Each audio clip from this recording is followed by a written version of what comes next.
Hi, my name's Fred Zell. I'm a geologist and cyclist living in Pittsburgh, and I'd like to share with you a talk about four great bike trails in the Western Pennsylvania wilds and a bit about the geology, history, and landscapes of the area.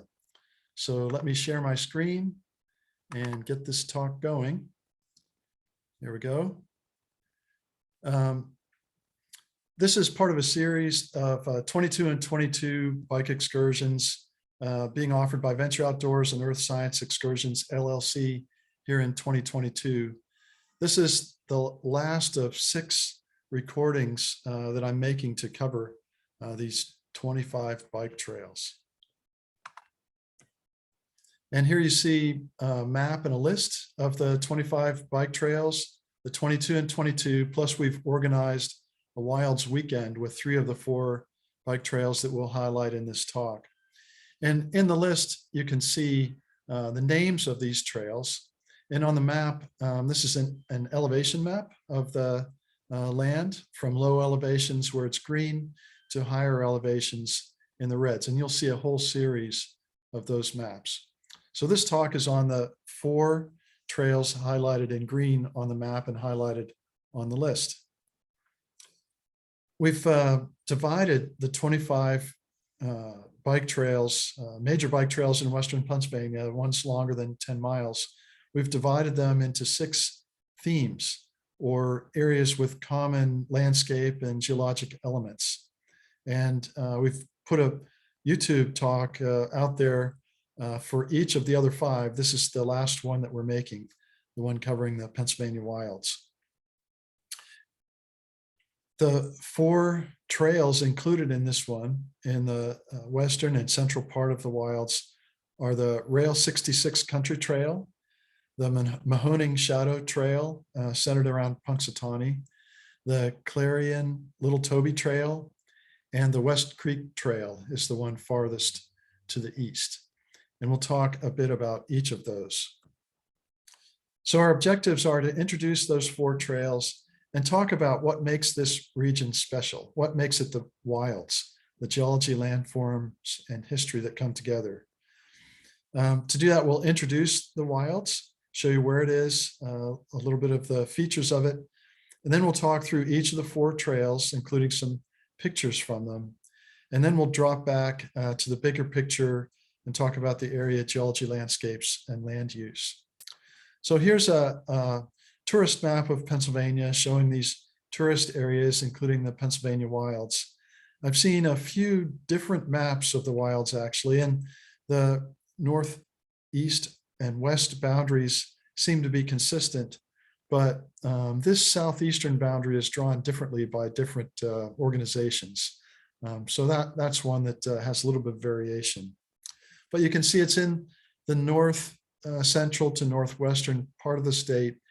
You can see some of the major towns in the wilds. And I'll just point out Emporium, which we'll talk about later with one of the rides.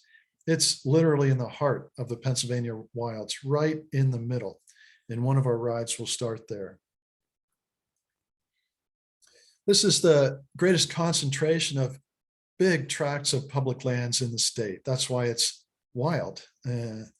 And those public lands include huge acreages of state forests. There's a big national forest and lots of state game lands too.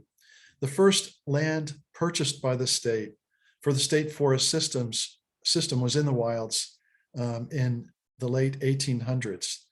And Allegheny National Forest was established by the federal government in 1923. So pretty early on, almost 100 years ago now.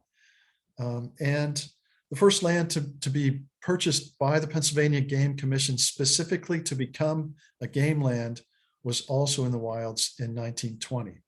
There was a lot of land available to be acquired relatively inexpensively in the late 1800s, earliest 1900s, because these lands had been extensively logged, which was a big part of the value of the land. As you'll see, a lot of this land really isn't good for agriculture. So it was available to be picked up. You'll see that there is coal in some of the wilds, but not all of it. And you'll see that there are differences in land use across the wilds. But I hope that gives you an idea why so much land was available to be acquired cheaply by the state and federal government in the late 1800s, early 1900s. And lucky for us that that was done, because now there are these big tracts of public land that we can go out and explore. And I'll just mention that these acquisitions by state and federal governments typically didn't include acquiring mineral rights, including oil and gas rights. Typically didn't acquire those, just the surface rights. Not always, but typically. This map shows an outline of the wilds in yellow, and the colors indicate different types of land. The brown is Allegheny National Forest. You can see I've highlighted some of the state game lands that are in medium green. The dark green lands here are state forest lands. And then there's Cook Forest State Park is shown in light green. So there's a lot of public land here, and there are large concentrations or contiguous tracts of public land within the Pennsylvania wilds. Here's the same map of or outline of the wilds, this time shown on a satellite image, so you can get an idea of the land use within the wilds. Notice that this central area is just about all forest. There are large unbroken tracts of forest here versus a mix of agricultural lands off to the east, northeast, and also off to the west and southwest. And we'll come back and talk about the geologic underpinnings of this variation in land use across the area. And in the blue ovals, those are the areas of the 4 bike trails where we'll ride. So let's get a little bit of detail on each of the 4. Again, the 4 that we'll ride, the parts of the trails that we'll ride are circled in the heavier ovals. The lighter ovals to the west, those are other of the 22 and 22 bike trails that are discussed in other talks on YouTube. But these 4, here's the Rail 66 trail, which extends from Marianne near Clarion up toward Marionville. The part we'll ride is close to Marianne. There's the Mahoning Shadow Trail that's both west and east of Punxsutawney. The part we'll ride is west of Punxsutawney. The Clarion-Little Toby Trail extends from Brockway to Ridgeway, and the part we'll ride is the part that goes north out of Brockway.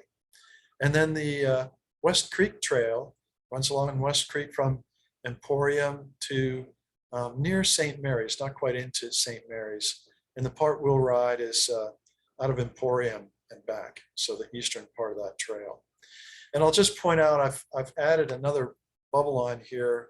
There are other great bike trails than these in the Pennsylvania wilds. I don't mean to suggest these are the only ones, but we're focusing on Western Pennsylvania trails currently longer than 10 miles here for these bike rides.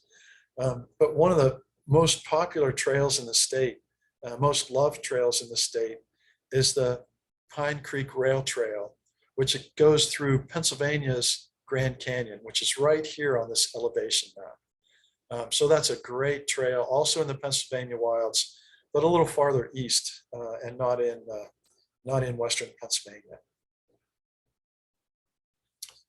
Okay, the Rail 66 Country Trail, the first of these that we'll talk about, the one that was off to the west within the 4 trails we'll discuss. You can see the trail is shown in green on this map, extending from Marianne toward Marionville. And the part we'll ride, you can see mile markers here indicated. It's about a 10-mile segment from the parking area at Marianne to a place where we can go just off the trail across Route 66 to a great barbecue place, DB's. It's past Lucinda and past Snydersburg, but not quite as far as Leeper. And here you can see Pennsylvania Route 66 and the bike trail crossing. It's a beautifully smooth asphalt trail, really smooth and great. And the crossing shown in the picture is here. It's an oblique crossing. Maybe not a great place for very young children to cycle across without a lot of careful attention with parents. There's another road crossing here. There's some smaller road crossings and driveway crossings, but otherwise it's really a great smooth asphalt trail. And you can see the mileage is indicated down here. Some pictures from the trail. It's really unusual in that it's a rail trail on an upland area, consistently upland area. I hope you can see that the stream drainage to the west here is parallel to it. There's another parallel system of streams to the east. So this is on an upland. It's on sort of a ridge in between stream valleys. And this is really unusual among the 25 trails in the Western Pennsylvania area to have one that stays in an upland area for many miles as this does. This makes it especially scenic. There was some coal mining in this area, but evidences of that are all kind of at lower elevations down toward the stream valleys. This upland trail goes through forests next to fields. Here's the small town of Lucinda with a beautifully preserved rail station. There you can see a large church in the background. It's just a lovely, smooth upland trail, unlike any other really, in that it's consistently upland here. The barbecue place I mentioned has markers out for people to write their presence. This is on a picnic table outside the barbecue. There's a whole lot of that in the area. And there's Doug of DB Barbecue, almost within sight of the trail here, an easy stop. And for us, it was our turnaround. Super guy and great food. The Mahoning Shadow Trail is centered on Punxsutawney, the home of Punxsutawney Phil, the groundhog, who comes out to see it, look for his shadow on Groundhog Day every year. And the Mahoning is Mahoning Creek, so Mahoning Shadow Trail. The part we'll cycle is the segment that's to the west of Punxsutawney, circled in red. And on this map, you can see 2 miles here for scale to give you an idea of distances. And again, here you can see there is part of this trail that goes off to the east also. Some pictures from along the trail west of Punxsutawney. It's a very nice trail. We'll stop at a battery of coke ovens, old style coke ovens there that are preserved, and talk about those and the history of those. So this is in an area where there's been coal mining and associated industries. The Clarion-Little Toby Trail runs between Brockway and Ridgeway. It goes along the Little Toby Creek here out of Brockway, and then Little Toby runs into the Clarion River, and the trail runs along the Clarion River up to Ridgeway. And there is another Toby Creek. This is Little Toby Creek. There's a Toby Creek in Pennsylvania. It's a totally different place. It's a stream that runs into the Susquehanna in eastern Pennsylvania near Wilkes-Barre. So Toby Creek there, but this is Little Toby Creek. And some pictures. It's another lovely trail in the wilds. Great place to be. And there's a signature feature on this trail.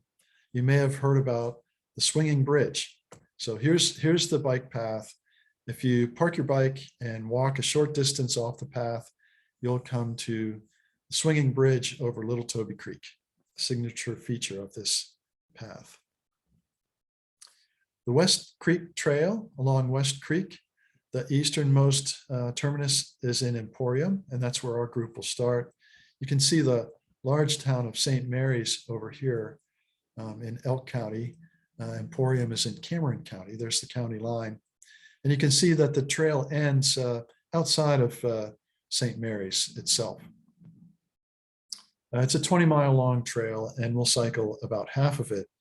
And this is actually in the Susquehanna River watershed. We'll look at that on maps a little bit later. Here we are in Emporium. It's hard to take a picture of the trail here without having mountains in the background somewhere.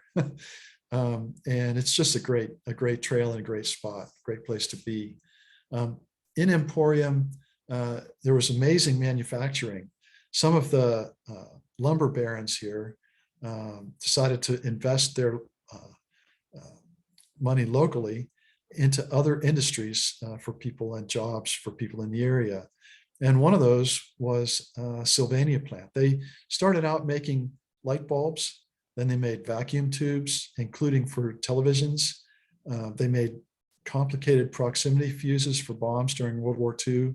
It's amazing what was made here. And as I understand, the plant first started on the site of an old sawmill. Other investments by money gained from timbering here. There were explosive powder plants, so dynamite was actually manufactured in this area, no longer today. So great area with amazing history. And look at this, the kind of scene that you'll see if you cycle the West Creek Trail out of Emporium. Now let's drop back and look at the bigger picture. Here's the map that we saw before, the elevation map going from the Atlantic Ocean to Lake Erie. You can see the low elevations in green, higher elevations in red. The relationship between the geology, the shape of the land, and the use of the land is discussed extensively in the 22 and 22 talk on YouTube about the Laurel Highlands. So I'm really not going to go into a lot of detail here, except to say that the shape of the land reflects the geology quite a lot. These are intensely folded sedimentary rock layers. The ridges are sandstones that stand up high in this erosional landscape. The valleys are limestones and shales that are much more easily eroded, or in the case of limestone, dissolved. These ridges in the Laurel Highlands and Allegheny Mountain here along the Allegheny front, those high elevations are held up by quartz-rich sandstones of Pennsylvanian and Mississippian age that are relatively resistant to erosion. You can see that this is an upward fold, Chestnut Ridge, a broad upward fold. Laurel Hill is another broad upward fold as well, with kind of the low spot of the fold in between, going between Ligonier and Ohio, the town of Ohiopyle. This is also an upland area, deeply cut by valleys, including Pennsylvania's Grand Canyon, as I mentioned, cut by Pine Creek, including the Pine Creek Rail Trail through here. This is the west branch of the Susquehanna draining down into Chesapeake Bay. So Susquehanna drainage includes West Creek and the West Creek Trail. That's in the Susquehanna drainage area. These, so the streams near these all drain to the west into the Allegheny River system and ultimately into the Ohio and then Mississippi River.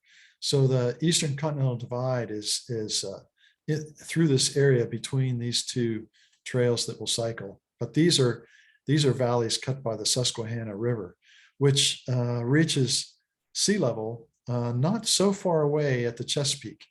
In contrast, the Allegheny River is at 720 feet. It doesn't reach zero sea level until New Orleans, which is close to 2,000 miles away as the river winds back and forth. So there's a long distance to get to base level of the oceans here, but a relatively short distance here. If you watch the talk about the glaciated northwestern Pennsylvania plateau and the bike trails up there, there's a section about ancient climates. The last glacial advance maximum, the glacial maximum was 18 to 20,000 years ago. And when there were huge thick glaciers all over Canada coming down into Pennsylvania, over much of Europe, Russia, there was so much water taken out of the oceans that sea level was actually more than 360 feet deeper, lower than today. So that sea level drop would have caused erosion to extend all through the Susquehanna River system pretty quickly each time sea level dropped during those major glaciations over the last couple million years or so. So lots of erosion through the Susquehanna River system here. And you can see the difference in the landscapes when you come out of that river system into this part of the plateau that's in this river system that has so far to drain to get down to sea level.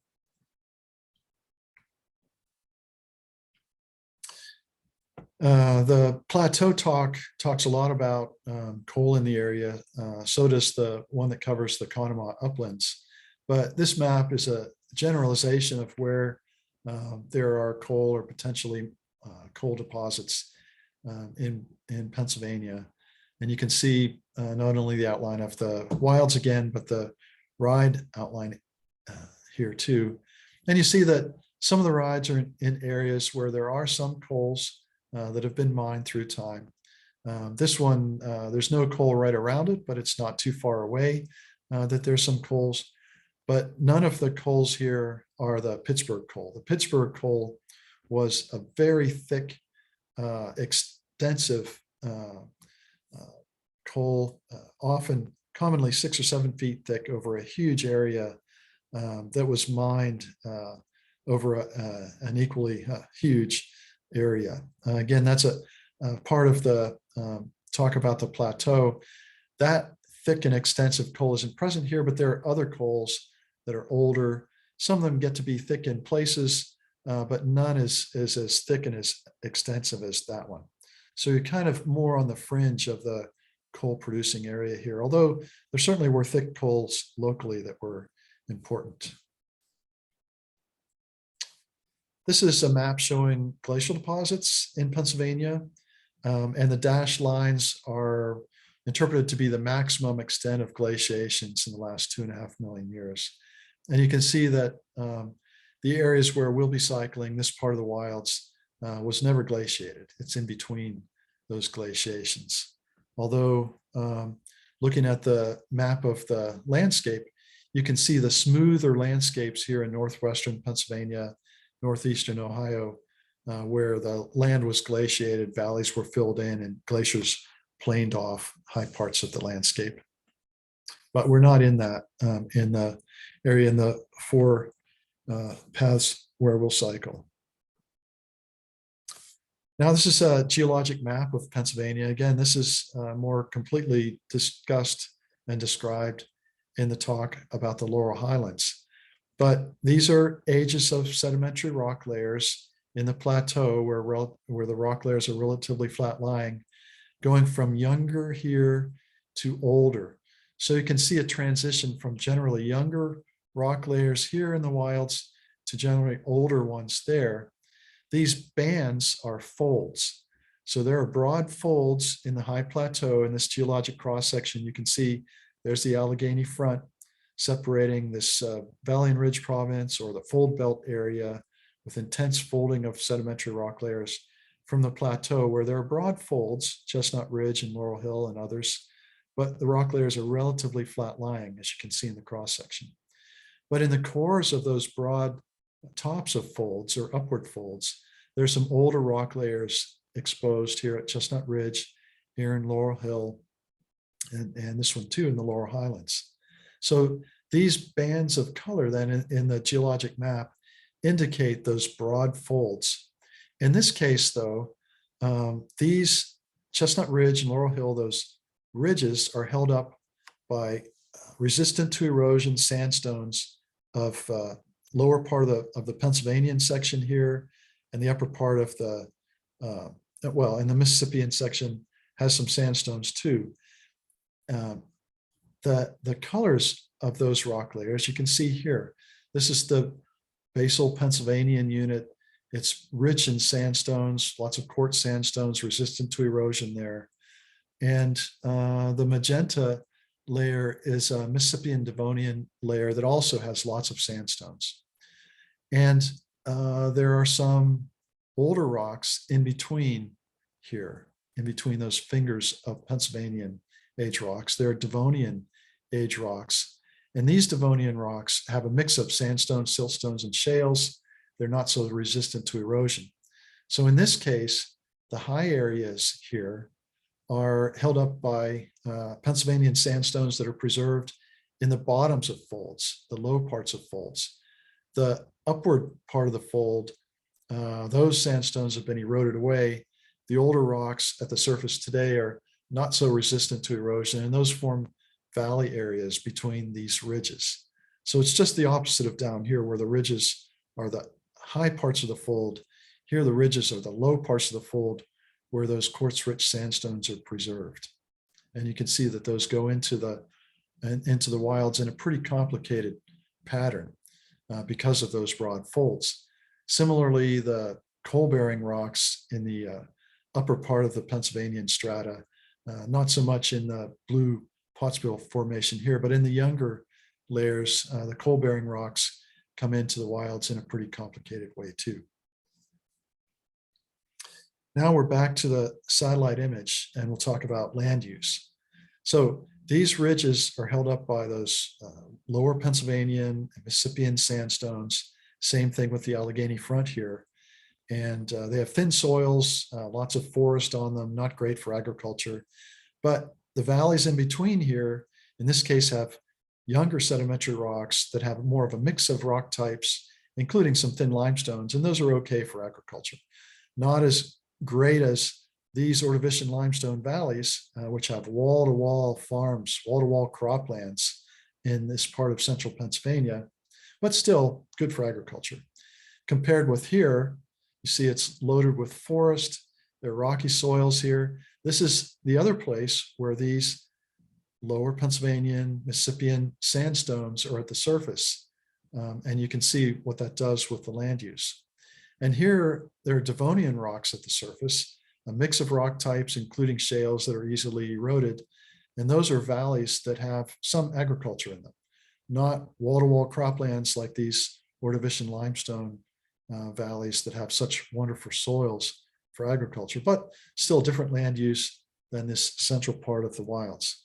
So there you can see the difference in land use as it relates to the different ages of rock layers and different rock types in those rock layers going across the wilds. And again, I'll point out that Emporium here is in the heart of all this, the heart of the forested part of the wilds, right in the middle. This is a map showing ecoregions, so regions with different types of habitats. You can see the glaciated area here to the northwest, a mixed hardwood plains. You see three different ecoregions here relating to those different, the different geology underpinning different soils, and whether it's really a higher area with those sandstones resistant to erosion, or some valleys with lower elevation and different things growing there because of that and because of the soils there. So you can see that complicated pattern that we saw in the previous maps. So there's a great concentration of public lands in the wilds that's rooted in the geology and the history of the area. We talked about 4 of the trails there in the western and central part of the wilds. There are others, including the Pine Creek Rail Trail, which goes through Pennsylvania's Grand Canyon. And there are some distinct areas within the wilds that have distinct landscapes and land uses. So this is the last of the 22 and 22 series of talks that are specific to areas that I'll record. I'll record another brief one to kind of introduce all 6 of them and what's special about each. So you can look for that. But as I mentioned, there's a different theme of regional geology in each of these. So each does have its own distinct content. So I hope you've enjoyed the talk. I hope you've gotten something out of it. And I hope this will help encourage you to get out and enjoy these many bike trails in the Western Pennsylvania area, including the ones covered in this recording.